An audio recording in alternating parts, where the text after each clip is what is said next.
Good evening, ladies and gentlemen. Welcome back to our Velebit podcast show. I'm pleased again to welcome our guest, our friend, our colleague, our comrade, General Glasnovic. Welcome back to our show, General Glasnovic. Thank you, Professor. You're our cultural field marshal, and welcome all the viewers. All right. Well, let me make some introductory words, if I may. We've been discussing on several times about hate speech and political correctness. This time around, I would like to focus a little bit on Western thought control, or how can I put it better, on the police or thought control in the Western Hemisphere. We just don't want to lament all the time, or for that matter, criticize the terrorist regime in ex-communist Yugoslavia, or for that matter, in the Soviet Union. I guess we got to draw some parallels also with the how can I put it, with the system in the West. And I would certainly appreciate if you could make some comments about this soft repression, or as they call it, soft totalitarianism in the Western liberal system. Just before you start, General Glasnovic, I would like to quote a good colleague of mine, the famous philosopher Alain de Benoit, who wrote long time ago, and I admire the sentence, "Communism kills the body, and liberalism kills the soul." Could you please comment on it? True enough. I think it's a combination of both mass murder and systematic idiotization. Because in today's world, the battle lines are not drawn on the map. We don't see these battle lines. The trenches have been dug in the cultural field, and the fight for body and soul of the West, basically, is being fought today. It's being fought in the media, in the public arena, and as a Russian Orthodox priest said just recently, I believe he said that you in the West are living under communism, which means that doctrine, which I call Bolshevik Satanism, has mutated, gone to the West. We mentioned this before, how it's become ingrained in the universities, in social studies, in history classes, in school generally. But I'd just like to mention a chap called Willy Musenberg, who started this cultural revolution. When was that, please? It started basically at the same time as parallel to the Bolshevik Revolution, a little later. Because when the Bolsheviks saw that not every country in Europe would be a Soviet republic, as we know. They were stopped in Poland, they were stopped in Germany. You're talking about the late early 1920s. Early 20s, right. Lenin dies in 1924. By the middle of the 1920s, the Frankfurt School of destructive criticism of social engineering takes shape. So what they've done is basically, they've taken the cultural battle, or the battle for Soviet republics, for communization of the entire internationalization, the spreading of the Comintern globally, not by force of arms, but by cultural means. Okay, this is something I would like to focus on, General Glasnovic. Let's talk specifically about this, as I call it, soft totalitarianism in the West. I guess we probably both have a certain privilege. We lived in a communist system, in a communist Yugoslavia for that matter, but we also lived in a quote-unquote free, brave new world of the communist West.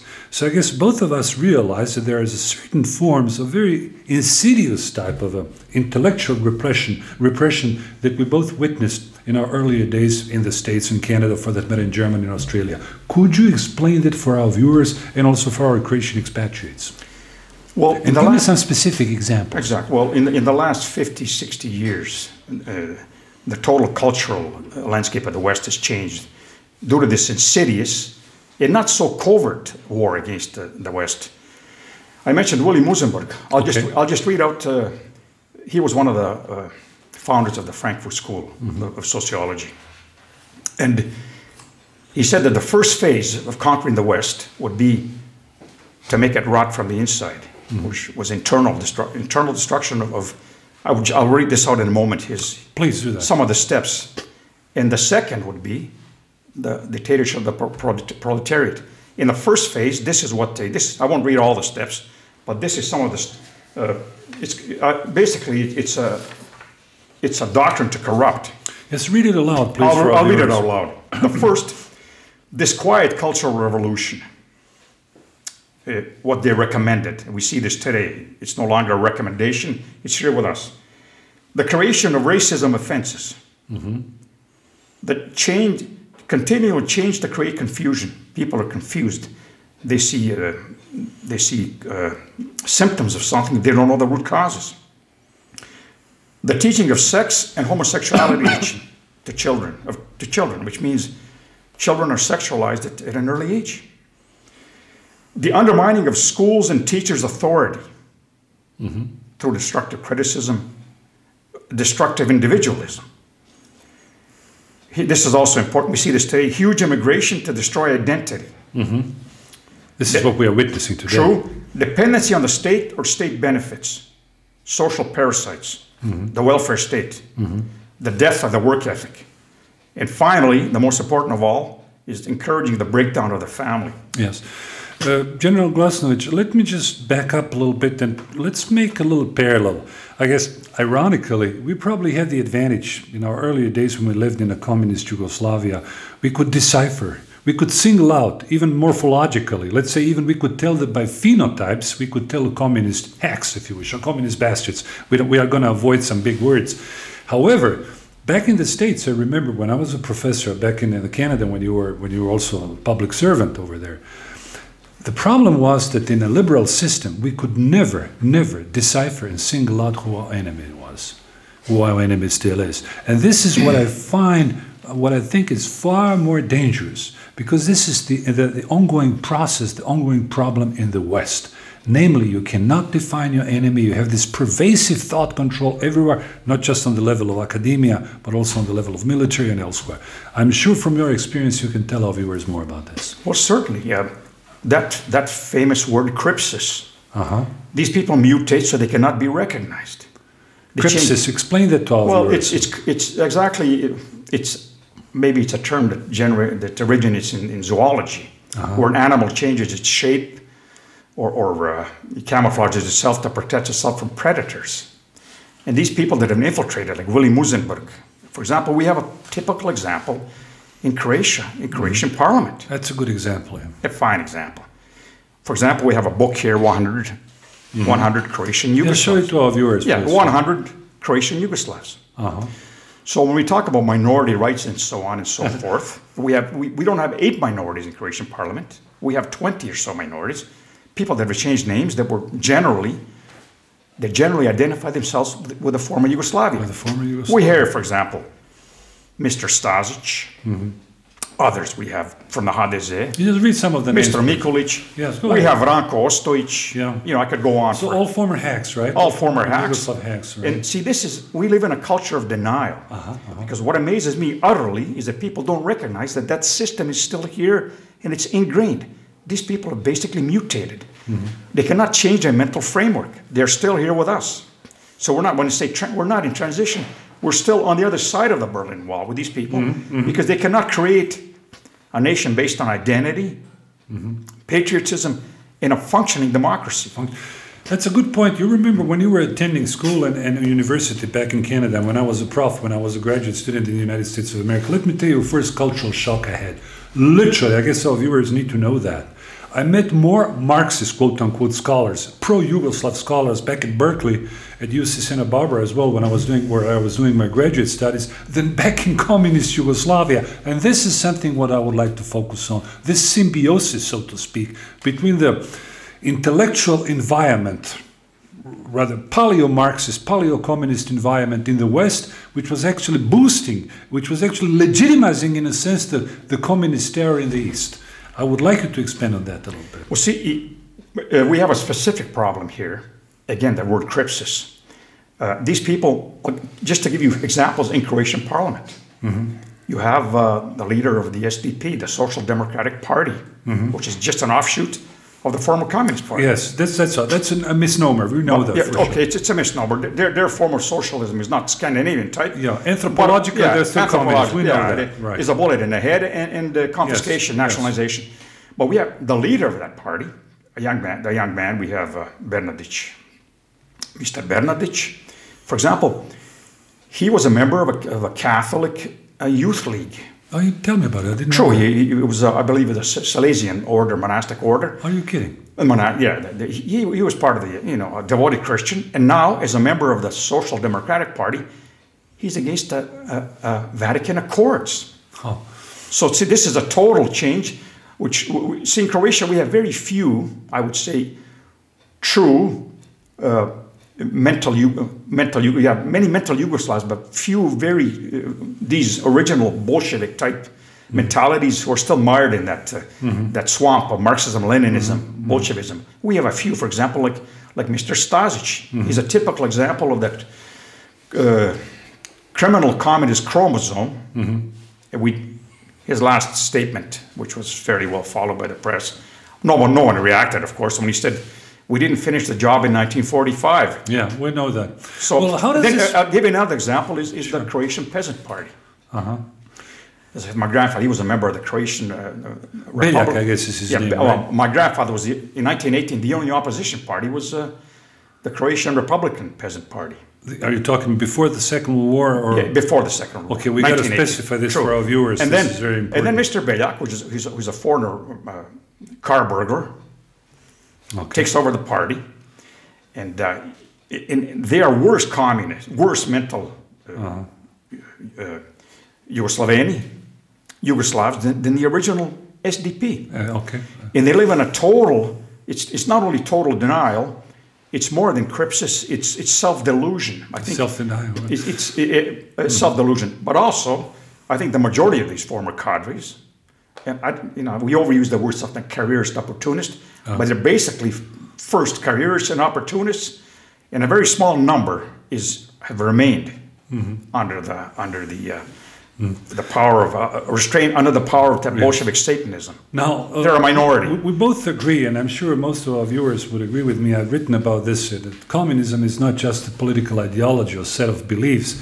Communism is also an anthropology. This is what we have to convey to our masses, to our viewers. However, Mr. Glasnovic, I don't want to avoid the main topic. The main topic being this mindset, this let's call it Marxist mindset, a Bolshevik mindset, or it's cultural Marxist mindset, which is very, very prevalent in the Western media nowadays, today. In the Western academia, be it in Australia, be it in Sydney, be it in San Francisco, be it in Stuttgart or Stockholm. I know it firsthand that basically you can't make a career, you can't even teach as a professor unless you abide by this Marxist dogma, or rather it's not called Marxist, but egalitarianism, the belief in progress and so on, let alone that you have to exercise a great deal of self-denial and self-control. I would like to focus on that, especially from Canada. Sure. Well, these are the fruits of cultural Marxism. As I said, in the cultural battle, these cadres from the ancient regime, which were basically, they were raised during the time of the Bolshevik Revolution and after.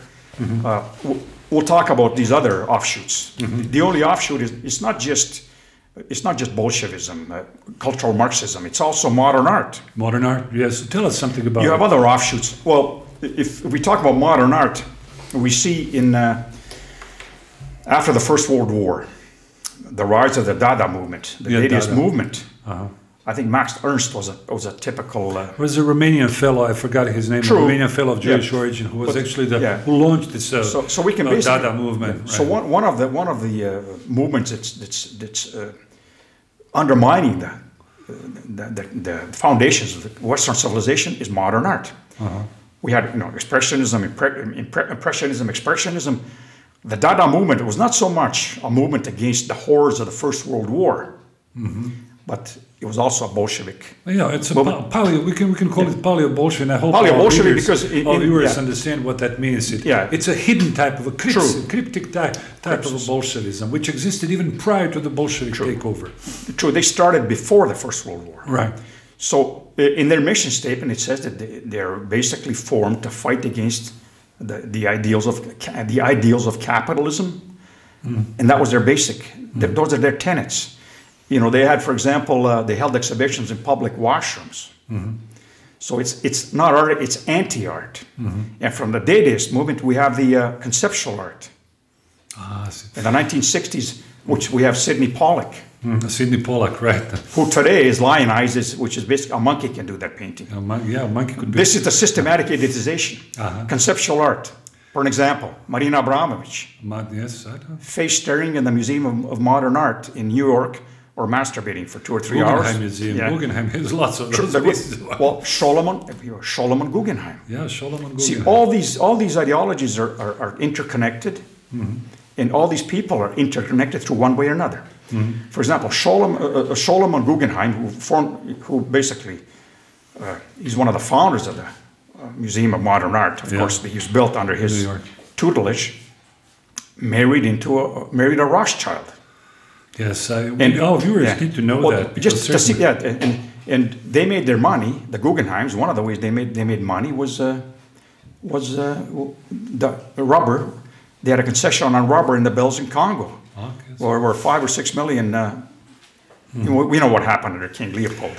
General Glasnovic, we don't want to make too much into no, it's a good point. I just don't want to bombard our viewers too much information. Too many name dropping, too much name dropping. I would like you, however, to focus a little bit on this phenomenon of taboo. So we call it in Croatian taboo themes. And of course, we have lambasted, we have slammed, we have criticized communism, and we know very well this Gulag syndrome and all this Gulag sewage system, rather. And we can, to some extent, we can criticize that. But given this thought control, given this cryptic Marxist, cultural Marxist dogma which underlies the system in the West, including the United States of America, how do you explain? Are there any taboos in the West? Of course, this is a rhetorical question. We know very well that you can talk about your sex, you can talk about your sexual organs, you can talk about whatever your sexual escapades, but if you touch on certain topics, you may run into some serious problems. Can you tell us something about those topics and those subjects, rather, that you are not allowed even to? Well, you can mention that, but you got to be very careful how you're gonna approach them. Well, you have two. Yeah, I think you have two secular religions in the West. I would call them H and H. One is homosexuality, because this is a secular dogma. For example, we see gender studies. So we see people being manipulated into thinking that everyone can be something that they're not. For example, I think they've identified how many, 20, 30 genders.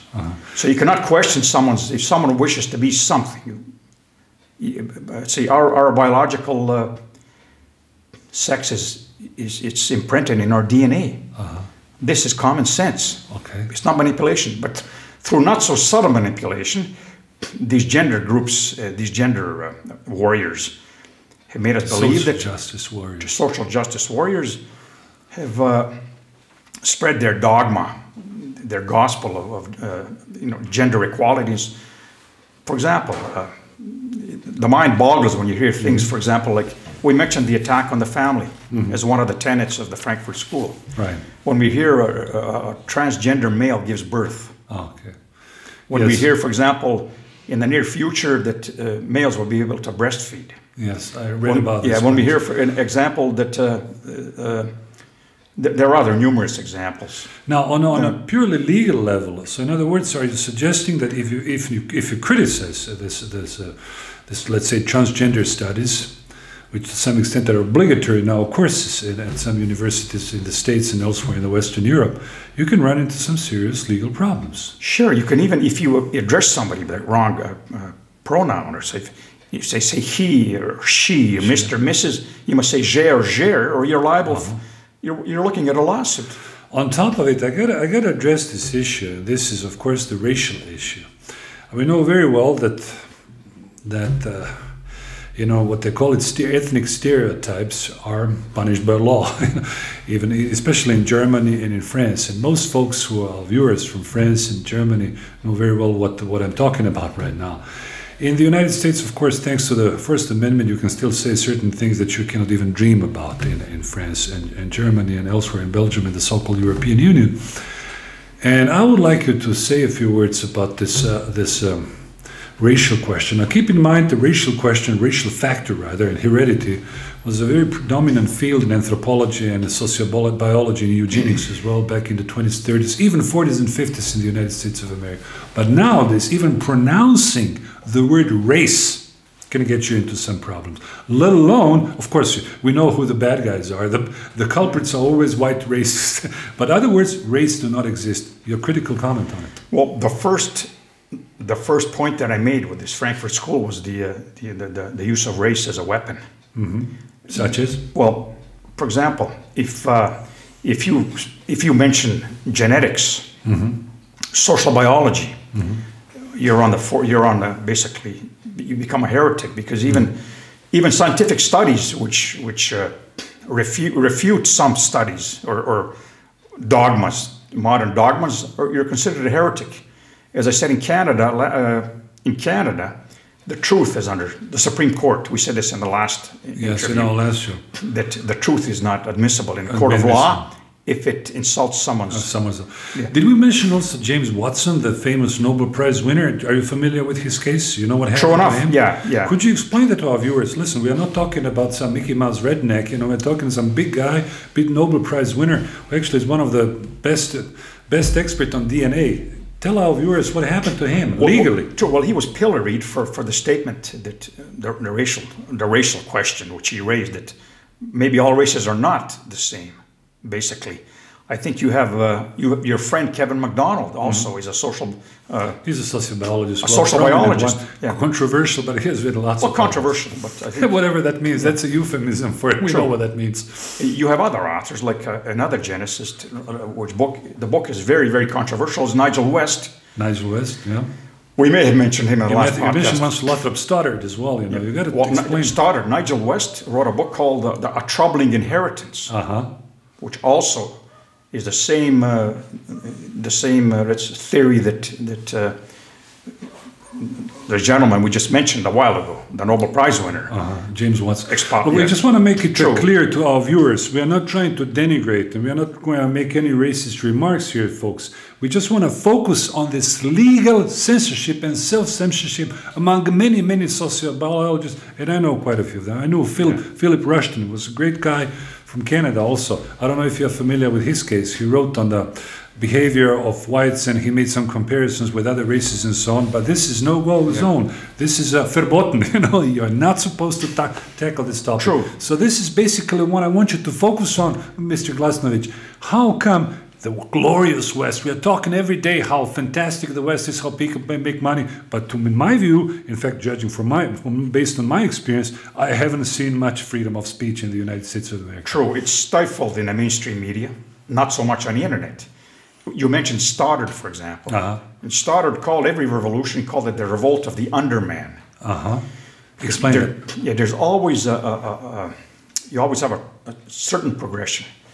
You have people that have, let's face it, some people have higher IQs, some have lower IQs. Mm-hmm. But most of these people with higher IQs, for example, the majority, when you look at people like Rosa Luxemburg, when you look at people like Bella Kuhn, when you look at people like Trotsky and so on and so forth, they may have, or even the French Revolution, they were basically the creme de la creme intellectually, but as human beings, they were total zeros. Mm-hmm. They were psychotic, narcissistic, they were pathological in their behavior. And what they did very well is they incited crowds, the so-called revolt of the underman. Mm-hmm. We see this in the Russian Revolution, in the French Revolution. And of course in the ongoing intellectual revolution now in the West, coming from the left, from neo-Marxist to post-Marxist. So Stoddard's underman is very, very well and alive today in the West. Yeah. Just one example I'd like to show is, for example, if Black Lives Matter. Of course, every life matters. BLM. Explain it to our viewers. BLM. But see, it's strange that just some vehicles of this cultural Marxism, how I'd say we're idiotizing the West. Mm-hmm. Because first, there's a total erasure of collective memory.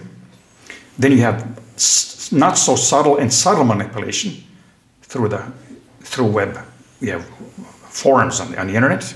You have a thing called forum sliding, where people influence opinion basically it's one person behind that. They're paid daily. Controlling, right? Control the internet. Or shilling, you know. Let's explain to our viewers what shilling means. Well, it's in a way it's covert advertising. Covert advertising, like impersonating somebody. True, it's pushing. Not, true. Right? People fall. Just to give an example, not a political example. Say, for example, if I'm on television as a member of parliament and I mention a herbal tea, which I think is very good. So I'm working for these people, but they don't know I'm working for these people. This is just descriptions. And of course you get some paybacks. Yeah, we have, for example, here the New York Times review. Yeah, read a passage if you feel. Well, I don't read a passage, but we have, for example, we have a person that's lionized in the West. And who is that person? Notes from the Underground. Notes from the Underground, yeah. Nelson Mandela. He's been lionized. But what was Mandela? Mandela, compared to some communist gulags, he lived in a five-star hotel. He was basically a terrorist. He was a terrorist, yeah. So now tell me, if Black Lives Matter, why don't Black Lives Matter in South Africa, where every 10 to 15 minutes, it has one of the highest murder rates? You know this, exactly. This is what I wanted to tell you to our viewers, that Brazil, and now South Africa is on the top of the list. Yeah. South Africa has the highest number of casualties, call it murder cases daily. True. And especially the whites, and I don't know if people realize that 500,000 whites are completely disfranchised, completely, in fact, are desperately looking how to get a passport and come over to Every Europe. these raging feminists, I mentioned this in Parliament, it was totally ignored. It's totally this. In South Africa, every child is raped every 6 minutes. Every 6. Some as young as 10 months. Yes. General Glasnovic, we have many taboos that we could discuss about, especially in the West. We both experienced those taboos and the self-denial in terms of our career. I remember myself how I had to give passing grades to my quote-unquote minority students. Now they're in majority in LA, just in order to avoid some legal hassle. You understand what I mean? I had to give them B's and C pluses, whatever, just to avoid being accused of being ethnocentric, Eurocentric, or white racist, whatever. Now, here comes the big deal, and I just want to make a comparison here with a let's say, Holodomor. We'll just change the topic a little bit with the Gulag, with the Bleiburg, and what happened to East European populace, or East European peoples during communism and after, and when the communists took over, of course. We very seldom hear about literally what happened in Bleiburg, and we can speculate freely about Bleiburg, about the numerology. We can tinker, we can finagle with the numbers. However, and I've got to be careful, we're not going to tackle now into the topic itself. I just want to look at from the legal perspective. How come we never talk about the Jewish question in publicly? How come that we are avoiding that? How come that, for instance, even Western politicians, they're sort of a tacit, they sort of live in a retreat, and of course they also have to double down on their philo-Semitism in the sense that they got to go to Tel Aviv and do their rituals. Of course, we don't want to deny, we are not here into historical revisionism, but I would like to make a little comparison. On the one hand, we can deny the number. I don't know how many people got killed in Bleiburg, Croatians in 45, how many people got killed in, let's say, Novi Sad in 45, how many people got killed in Gulag, we're talking about millions of people. But for a variety, we can speculate with those numbers, but we are not supposed to speculate with the Jewish victimology. Brief, very intelligent answer, please. Despite empirical evidence about communist crimes, there's never been a Nuremberg for the communists.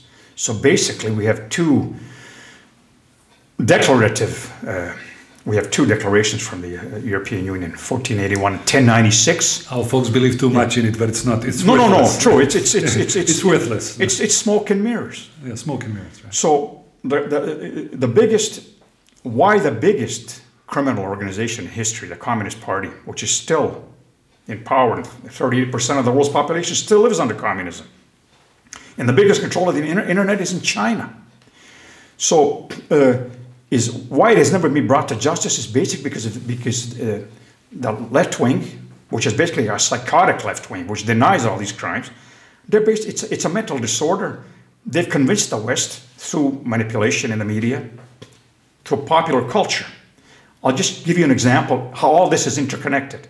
To go back to our original premise of how this has started, this not so. I brought some material here. We have, for example, here foreign affairs, the undead past. how nations confront the evils of history. Okay.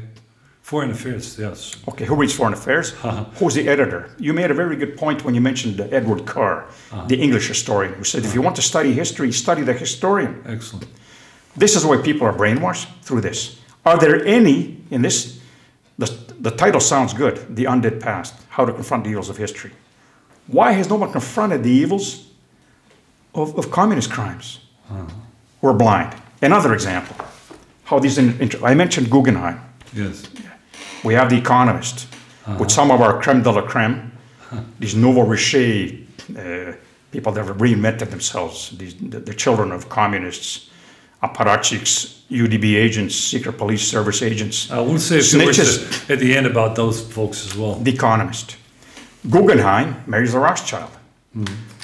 50%, I believe, ownership in The Economist, which is the most widely read weekly worldwide, one of them is a Rothschild. So they're interconnected. They're unified, and they can confront they have since they centralize information, they disseminate it also where it should be disseminated for effect. Schools, universities, political parties. To mention the Jewish question, we have here The Economist. We have an obituary. The obituary is a Jewish partisan called Frank Bleichmann. Let me just read to you the last two sentences of the obituary. This is The Economist, a very politically correct and mainstream... The Economist. Weekly, English weekly, UK weekly. The Economist. He talks about here how he shot a German officer at almost point-blank range above the belt clasp. He fell down like a tree, and his killer, 50 years later, allowed himself a smile. Frank Bleichmann. Why does no one talk about, we know about the diary of Anne Frank. Yes. Why does no one talk about Comrade Pavlik? A child that was so indoctrinated by Soviet propaganda that he snitched on his own parents and villagers in a Ukrainian village where people were committing cannibalism, being starved to death. There's a monument to him in the Soviet Union. I forget which part of the Soviet Union. No one remembers him. Again, I would like to expand a little bit this topic of double standards, because obviously what you are saying, General Glasnovic, where we are witnessing, we're actually facing on the daily basis double standards. We can minimize, we can ridicule, we can negate, if you wish, as the French call it, the crimes committed by communists, and especially, let's say, here in Croatia, in ex-Yugoslavia, what happened, we know very well. We know, but many foreign viewers, even many foreign academics have no idea what actually the topography of death in Bleiburg meant.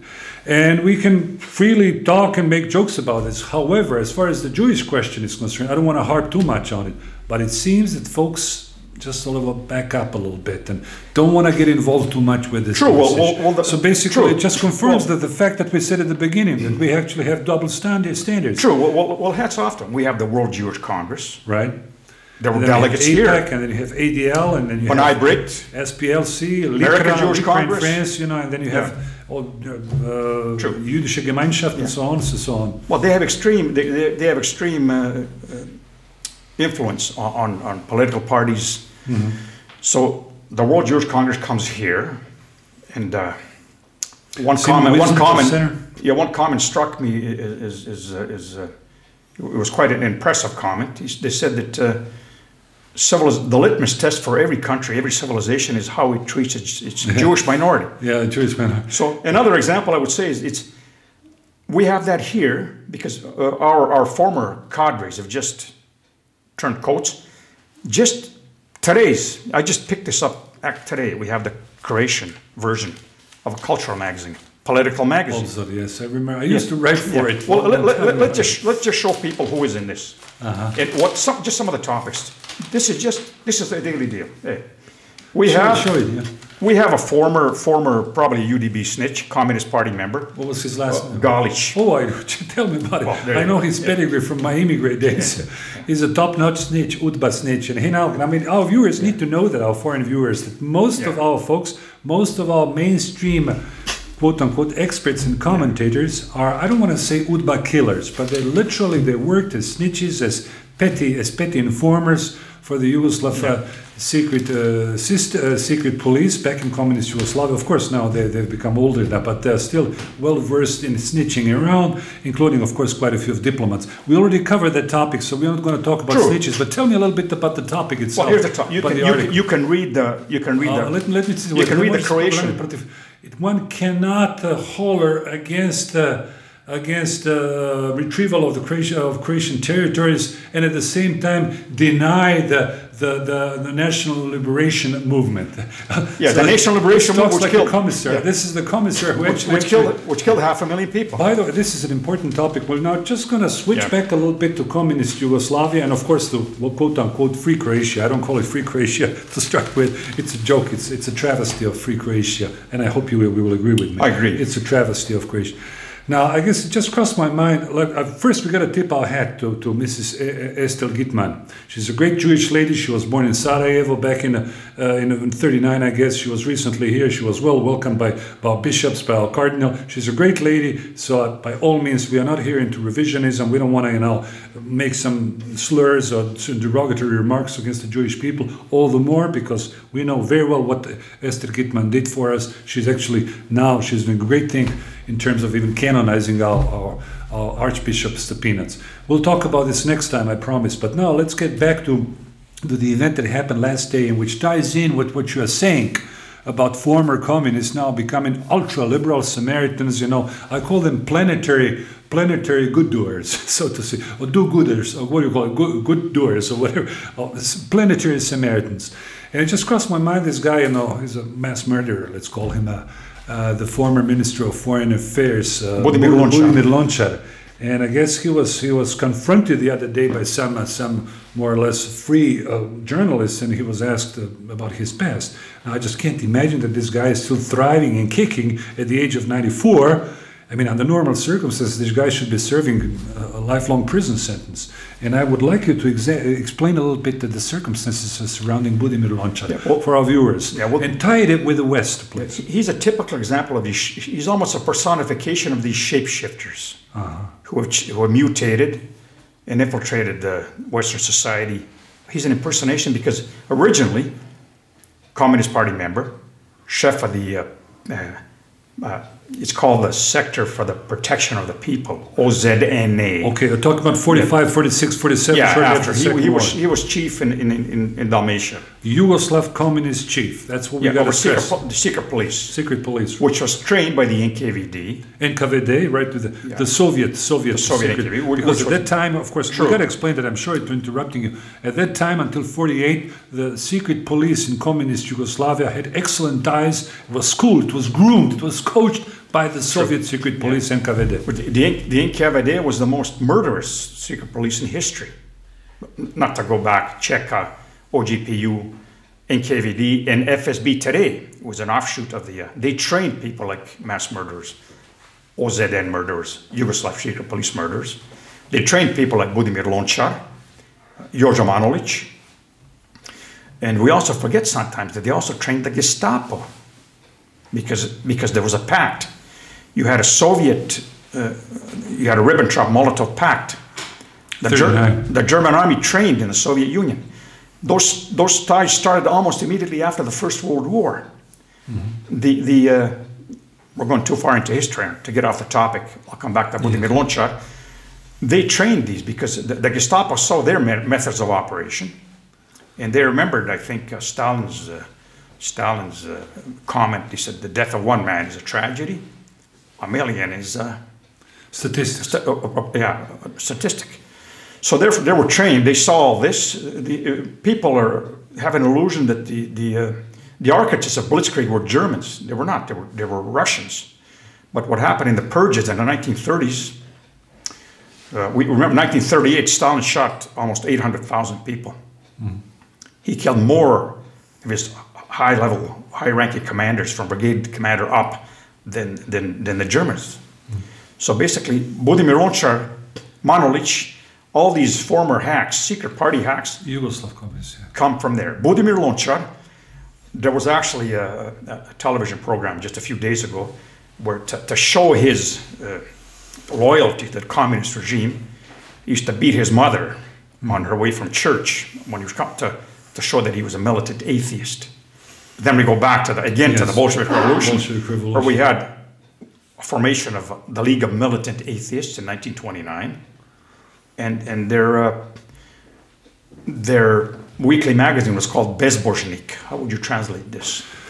Unbeliever, non-believer. True, yeah.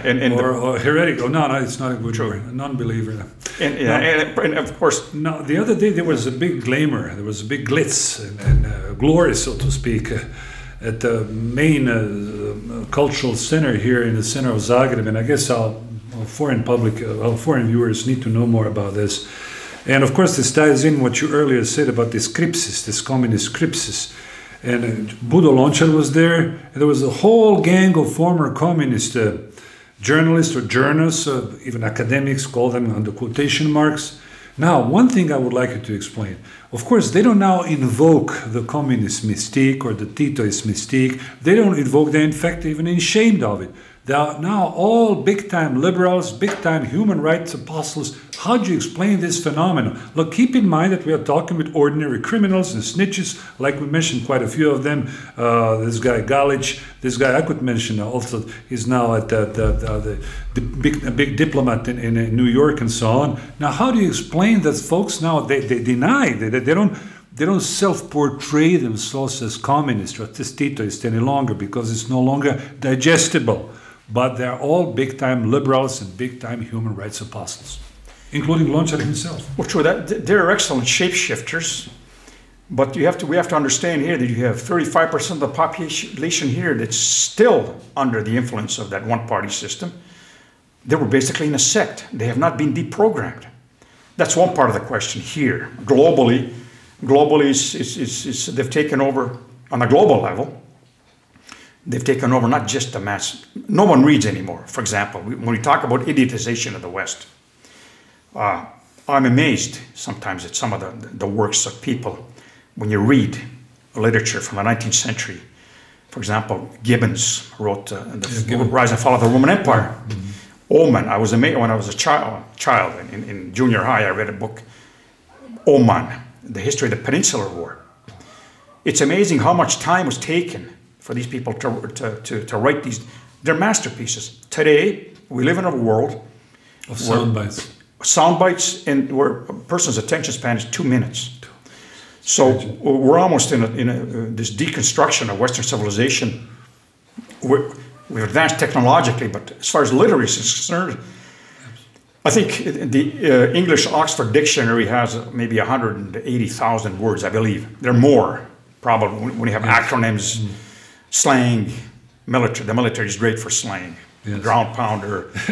You're the best. You're the expert. True, but then you have, for example, you have 50,000 words that have become obsolete. Yeah, every day. So what's creeping into the language? Hybrids, mutations like virtual signaling. Oh, wow. What is virtual signaling? Counter speech. Counter speech. Orwellian slang. That's right out of Orwell's book, 1984. And that word was used by a policymaker for Google, I believe, when she talked about censorship on the internet. Mm-hmm. Yes, we mentioned earlier trolling, shilling, and of course doxing. Yeah. Explain a little bit to our viewers, especially our Christian expatriates, what doxing means, the internet doxing. Well, we covered... It's a very dangerous type of a method of silencing, of hushing up people. True. What we did is, last podcast, we covered briefly. We covered deep fakes, deep learning, which means in the virtual world, soon, you'll be able to replicate scenarios, two people talking, for example. You can artificially create a conversation between two Western diplomats that are talking, for example, about the deployment of tactical nukes in Poland. Yes. What does this have effect on the global stage? Doxing, basically, many people's identities can be taken from their files, documents. Details about their life can be taken from the internet, and you can basically almost steal identities You can use them, for example, for black propaganda, for blackmail, for persecuting these people in the public arena. We see that almost daily in some weeklies. Back to what I'm interested before we wind up with our show tonight, General Glasnovic. I would like to sound you out a little bit about this symbiosis which exists, which prevails between the former communist elites, now rebaptized into big-time liberals, and of course the Western elites. Look, you know, one thing that strikes all our viewers is that nobody is ever raising his voice or her voice in the West about the former crimes committed explicitly by Budimir Lončar and the whole gang of people. And I'm just talking about 10 or 20, we're talking about hundreds of thousands of people who one way or another were implicated in this murderous machinery. Now again, I'm looking specifically at the Western factor here. Why does the West, why does the European Union allow that? I know it's a stupid question, but I got to ask you that. Part of it is practical. They don't want to antagonize or isolate their to them foreign policy is in front of our own raw wounds that are still open here. Can you explain that? Which raw wounds are you talking about? Well, I'm talking about our totally erased past, erasure of collective memory, hundreds, not tens of thousands, but hundreds of thousands of people that have been killed. One thing, that's part of it, because the way they look at it in a totally different manner. They're pragmatists. Because between the Schengen border and the southern wing of NATO, you have a black hole.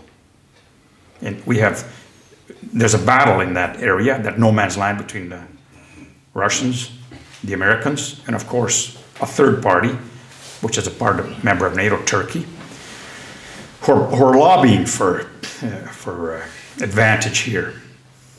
So what the Americans want here, this is the mantra: democracy, the rule of law, free market economy.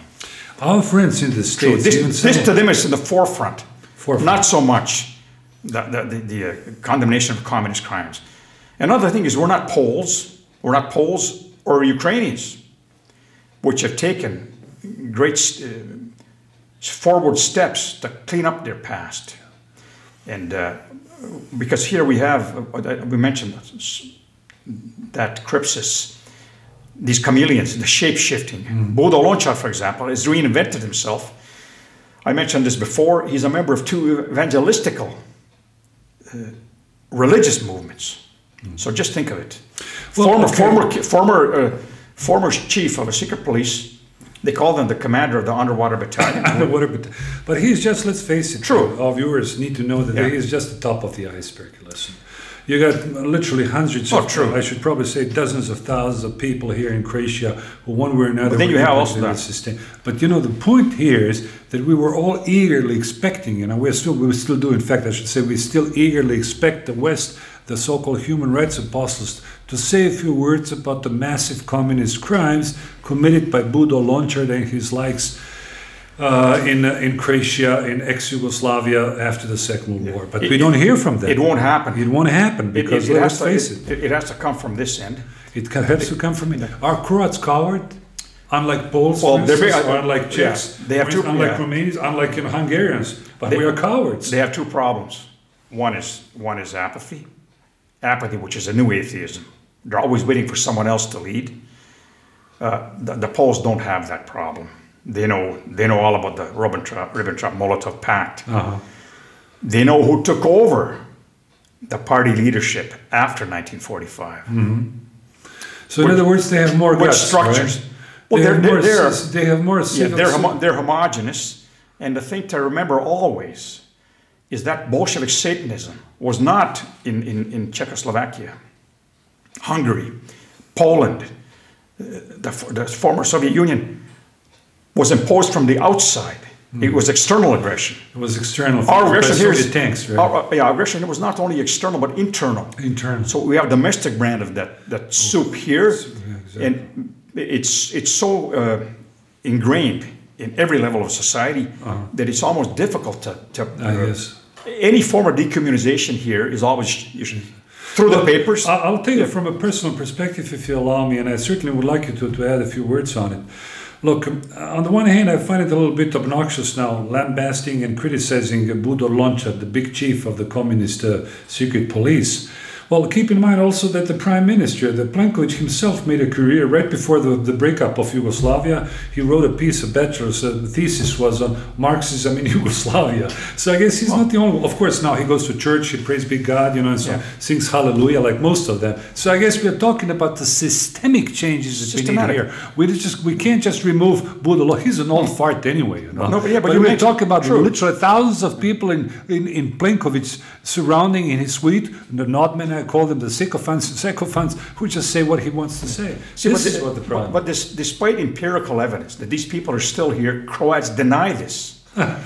Deny this. For example, many of these people were born in the 1950s. They're my age. Yeah. When you tell them that at least 18% of the population work for the secret police, they again look at you like I said before. The monkey at the wristwatch. Monkey at a wristwatch. Yeah. When you see, this is empirical evidence. When you look in Parliament, please, let's show that around. You know. Well, so we got the names, folks. Here. This book is written in Croatian by our colleague Vjekoslav Krsnik. So you might want to look at it and just go through. It's very well documented because Vjekoslav Krsnik used to also be a member of this system. He was also a party member. He was a Yugoslav journal back in the 70s. So he was actually spying on us. He knows them all. So he's at least he's got balls enough, you know, to show that he knows his colleagues. And keep in mind those people.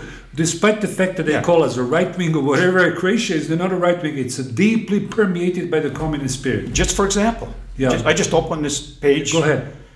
We have Emil Tedeschi, former. Emil Tedeschi is a big. His farm was a former Red director. Yeah, it was a big. We have Zoran Šprajc. Zoran Šprajc. Real name Jovanović. Jovanović. He's actually a stand-up comedian, and he in Croatia is a journalist of the year. You're a journalist, folks. Please do read their biography again. This is a let me just mention researched book. So please let me just mention some organizations. But I'll come back to our original. Why is this like it is? Because these people are also helped by the cultural Marxists outside the country. This is what I'd like to. We'll come back to this. Let me just, Professor, read some of the organizations. Sure, please. Anti-Fascist League, the Faculty for Political Social Studies, Gong, Hazu, the creation of an Academy of Sciences, and which just put a Y in front of that would be Yazu, not Hazu. You have the New Left, the Croatian Journalist Society, all former cadres or their offshoots, because people fail to realize that mental framework is transgenetically also. It's anthropological phenomenon. We have more. Uternalist. These people are. Uternalist. They owe the government hundreds of thousands of dollars in taxes. Ministarstvo vanjskih evropskih poslova. Tell me about it. I worked there. Yeah, the Internal European and External Affairs.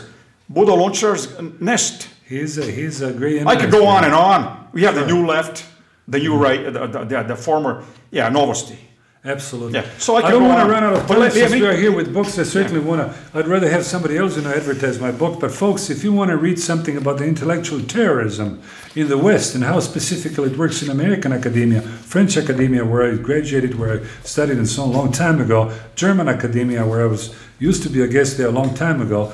Please do have a look at my book. If you don't want to buy it, you can look at least on the internet that Titans are in town. Titans are in town, and there is an essay on modern education, the destruction of culture, and then there is also a piece, well footnoted, big bibliography, Hero and Heretic, the system from literature to politics, and myths and mendacities, the ancients and the moderns. So if you want to have a look at it, I certainly would be very, very pleased. And listen, folks, don't go away.